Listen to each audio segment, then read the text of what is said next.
পশু হাসপাতালের থেকে আমরা একটা গ্রুপ আছি সংসারের কারণে লালন পালন করব বলে সংসারের আয় উন্নতি করব বলে আমরা এই অনুদান পাচ্ছি।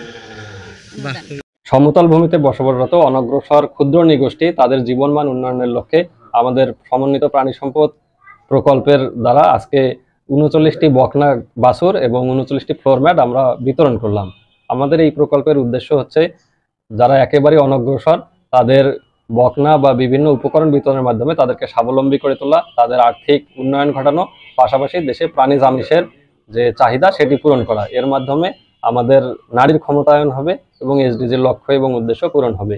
এই গরুগুলো বিতরণের পরে আমরা আমাদের উপজেলা প্রাণী সম্পদ দপ্তর সিংড়া থেকে নিয়মিত তাদের মনিটরিং করব, ফলো আপ নিব এবং তারা যেন সুন্দরভাবে গাভী পালনের মাধ্যমে স্বাবলম্বী হতে পারে, আর্থিক উন্নয়ন ঘটতে পারে, সেজন্য প্রয়োজনীয় চিকিৎসা সেবা, প্রয়োজনীয় টিকা এবং অন্যান্য যে প্রয়োজনীয় পরামর্শ সেগুলো আমরা আমাদের দপ্তর থেকে সময় সময় সরবরাহ করার চেষ্টা করব।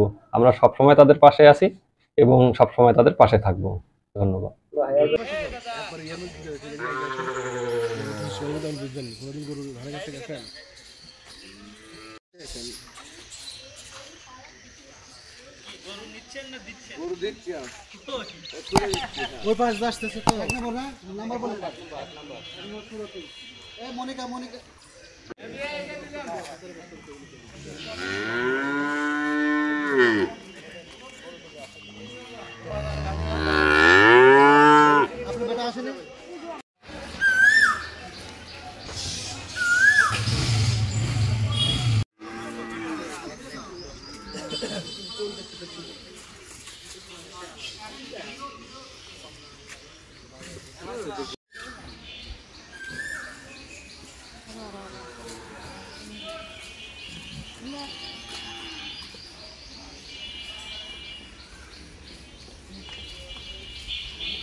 ভিডিও